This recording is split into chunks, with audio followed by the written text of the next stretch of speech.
64 tahun sejak diluncurkannya, Barbie jadi fenomena lagi. Akhir-akhir ini, gedung bioskop dipenuhi remaja-remaja berpakaian sebaping. Tapi tahukah Anda bahwa Barbie itu sebuah produk tiruan? Barbie juga nggak sepi hujatan. Dia dianggap merusak mentalitas remaja putri. Dan gara-gara itu, selama 10 tahun berturut-turut, penjualannya terus anjlok. Lalu bagaimana Barbie bisa bangkit kembali? Apa strategi dan inovasi yang dilakukan? Yuk kita cari tahu.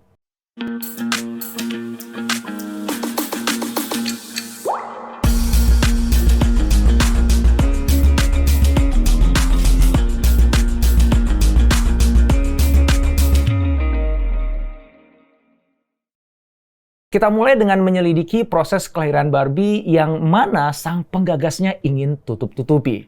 Kemudian kita lihat kritikan pedas pada Barbie yang membuat penjualannya terus menurun. Setelah itu, kita telusuri bagaimana Barbie bisa menemukan jalan keluar yang membuatnya kembali sukses. Lanjut, kita kaji strategi kolaborasi Barbie yang menjadikannya ikon budaya pop dunia. Terakhir, kita eksplorasi pengembangan jagat Barbie di masa depan.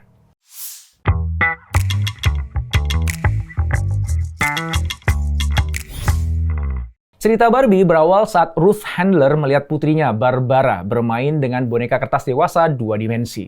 Ruth lalu sadar bahwa kebanyakan boneka anak yang ada berbentuk bayi. Nggak ada boneka anak dengan figur dewasa sebagai visualisasi anak atas boneka itu di masa depan. Ruth lalu punya ide. Dia ingin membuat boneka figur remaja dengan pakaian modis dalam bentuk 3 dimensi. Dia pun menceritakan idenya itu kepada suaminya, Elliot Handler, yang menjadi pendiri perusahaan mainan Mattel. Sayangnya, suaminya tidak mendukung ide ini. Baginya, memproduksi boneka seperti itu terlampau mahal dan tidak punya prospek masa depan. Di tahun 1956, Ruth pergi ke Eropa bersama 2 anaknya, Barbara dan Kenneth. Dia melewati sebuah toko yang menjual boneka Jerman bernama Bild Lily, sebuah mainan boneka berbentuk perempuan dewasa yang sangat populer di sana. Sebuah ide muncul di pikirannya. Ruth kemudian membeli 3 boneka, 1 diberikannya kepada Barbara dan 2 lainnya, Ruth punya rencana khusus untuk mereka. Dengan bantuan Jack Ryan, Ruth merancang ulang boneka itu dan memberinya nama baru, yaitu Barbie, yang diambil dari nama putri mereka, Barbara. Di tengah keriuhan American Toy Fair di kota New York, Barbie untuk pertama kalinya diperkenalkan ke publik. Barbie tampil mempesona, mengenakan baju renang bergaris yang dibuat menyerupai zebra. Namun, Barbie yang memiliki bentuk berbeda dari boneka kebanyakan dalam pameran itu dipandang skeptis oleh banyak kalangan. Ruth lalu nggak kehabisan akal. Dia membuat kampanye iklan televisi yang sangat menarik dan inovatif untuk Barbie. Maka permintaan pun langsung melonjak. Barbie memantik imajinasi anak-anak di seluruh negeri. Dan penjualan Barbie pun meroket. Di tahun pertamanya, boneka Barbie edisi pertama terjual 350.000 buah. Setiap tahun, Mattel merilis pakaian baru untuk Barbie yang mencerminkan tren mode saat itu. Ini membuat Barbie menjadi ikon mode sejak awal dan menjadikannya sebagai barometer budaya pop. Barbie dengan rambut pirang panjang, mata biru, dan bentuk tubuh ramping kemudian menjadi cermin dan definisi standar kecantikan Amerika pada saat itu. Barbie juga tampil dalam berbagai peran dan profesi. Misalnya pada tahun 1965, Barbie menjadi astronot yang menunjukkan visi futuristik dan optimis tentang kemampuan wanita. Mengingat ini terjadi beberapa tahun sebelum Neil Armstrong menginjakkan kakinya di bulan.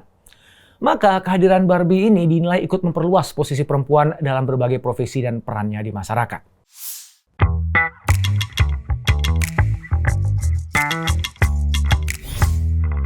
Sejak kemunculannya, Barbie tidak lepas dari sorotan dan kritik. Salah satu kritik yang paling sering muncul adalah terkait citra tubuh.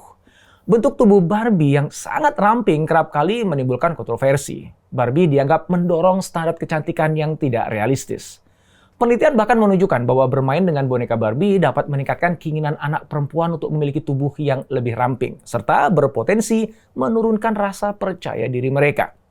Jika diukur dengan standar tubuh manusia, Barbie termasuk dalam kategori anoreksia.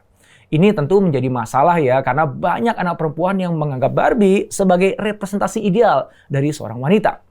Hal ini dapat memicu berbagai masalah serius, seperti pola diet yang nggak sehat dan juga kurang rasa cinta terhadap tubuh mereka sendiri. Selain itu, Barbie juga kerap dikritik karena representasinya yang bias terhadap kulit putih. Sebagai boneka yang populer di seluruh dunia, Barbie seharusnya dapat mewakili berbagai ras dan juga warna kulit. Namun, selama beberapa dekade sejak peluncurannya, Barbie umumnya digambarkan dengan kulit putih. Hal itu dianggap akan menanamkan sikap rasialisme dan juga bias kecantikan yang hanya dimiliki oleh perempuan berkulit putih. Mattel ternyata kurang responsif terhadap hal ini. Bloomberg menilai Mattel lambat dalam merespon perubahan tren dan juga minat konsumen. Kebutuhan konsumen yang semakin beragam seperti keinginan untuk memiliki mainan yang lebih inklusif nyatanya tidak diakomodasi dengan baik oleh Barbie. Lebih dari itu, boneka Barbie juga dinilai hanya berfokus pada penampilan fisik perempuan. Barbie kurang menghargai aspek yang lebih substantif pada diri seorang perempuan. Kelambanan respon Mattel ini harus dibayar mahal. Penjualan Barbie terus menurun. Barbie yang dianggap sebagai ikon emansipasi perempuan ternyata justru mempertebal anggapan bahwa kecantikan perempuan hanya dilihat dari tampilan fisiknya saja. Yang itu pun dianggap kurang realistis dan juga menampilkan bias warna kulit.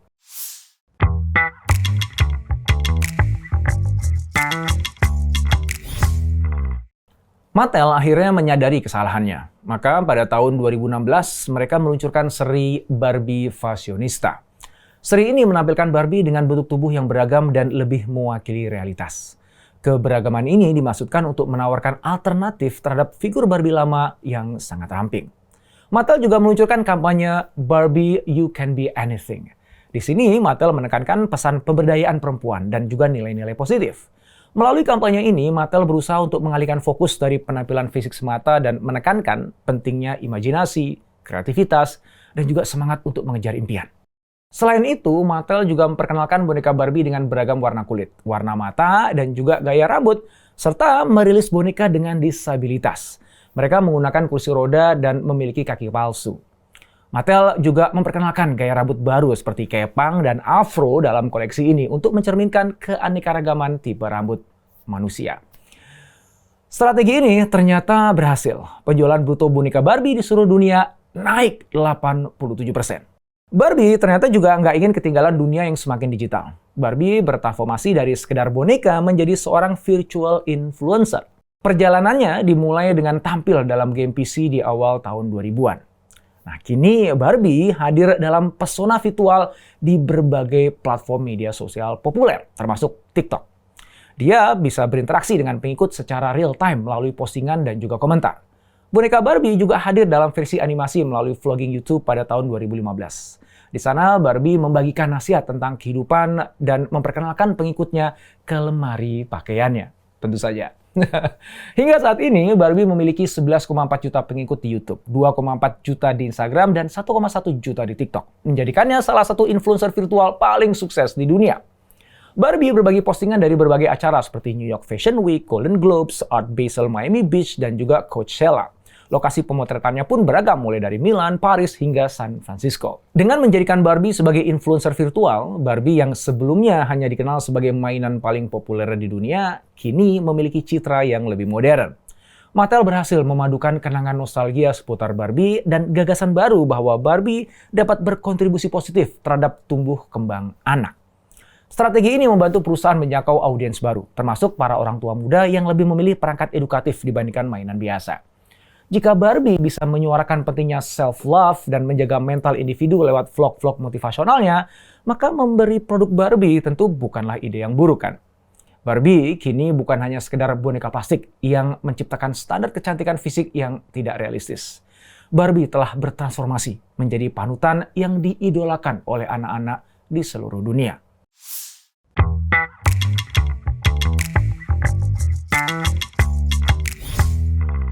Tidak hanya hadir dalam medium baru, Barbie juga berkolaborasi dengan berbagai brand ternama. Mattel memang berusaha untuk memperluas visibilitas Barbie dalam berbagai ceruk konsumen brand lain. Kolaborasi ini sudah berjalan sejak tahun 2007, ketika Mattel berkolaborasi dengan desainer Belgia Diane von Furstenberg untuk merancang boneka Barbie dengan gaun Lilith. Pada tahun 2013, Mattel bekerja sama dengan Coach. Kolaborasi ini menghasilkan edisi kolektor Barbie yang menekan pakaian dari koleksi musim semi dan musim panas Coach, yang memberikan citra lebih mewah dan elegan. Pada tahun 2014, Barbie dan Karl Lagerfeld, salah satu desainer paling berpengaruh dalam dunia fashion, berkolaborasi untuk menciptakan boneka yang menekan pakaian ikonik Lagerfeld. Di tahun-tahun berikutnya, Mattel bekerja sama dengan lebih banyak brand ternama lainnya seperti Tommy Hilfiger, Puma, Keith Woman, Zara, Balmain, dan juga Vera Wang. Masing-masing kolaborasi ini membantu Barbie untuk tetap relevan dan trendy, baik dalam industri mainan maupun fashion. Yang terbaru pada tahun 2023 ini, Mattel dan Gap berkolaborasi lagi setelah kolaborasi pertama mereka pada tahun 1990-an. Kolaborasi ini seperti sebelumnya menampilkan pakaian dengan branding klasik Barbie dan Gap, menandai perpaduan antara gaya masa lalu dan masa kini. Strategi kolaborasi brand ini telah sangat berpengaruh terhadap pertumbuhan dan perkembangan Barbie. Dengan menggabungkan elemen-elemen dari berbagai desainer dan rumah mode terkemuka, Barbie telah berhasil menciptakan citra yang kuat sebagai boneka yang modis dan berkelas. Kolaborasi ini juga membantu meningkatkan visibilitas dan daya tarik Barbie di mata konsumen baru, memastikan bahwa boneka ini tetap relevan dan juga disukai oleh banyak orang. Semua strategi dan inovasi Mattel itu membuahkan hasil. Penjualan Barbie pun terus meningkat sejak tahun 2016 hingga tahun 2022. Namun demikian bukan berarti bahwa pencapaian itu merupakan akhir dari inovasi Mattel.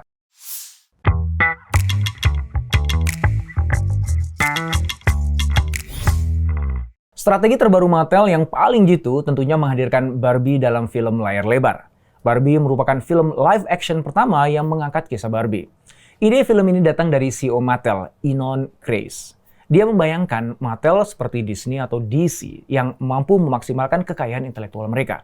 Tidak sekedar memproduksi mainan, Kreiz ingin menciptakan lebih banyak acara streaming, permainan, taman hiburan, dan juga film dengan modal IP Mattel. Nah, film pertama Mattel tentu harus bertumpu pada brand terbesar yang dimilikinya, yaitu Barbie. Sejalan dengan strategi kolaborasi brand yang pernah dijalankan Mattel, mungkin hanya sedikit yang sadar bahwa dalam filmnya setidaknya ada 100 merek yang menempel selama 114 menit durasi pemutaran film.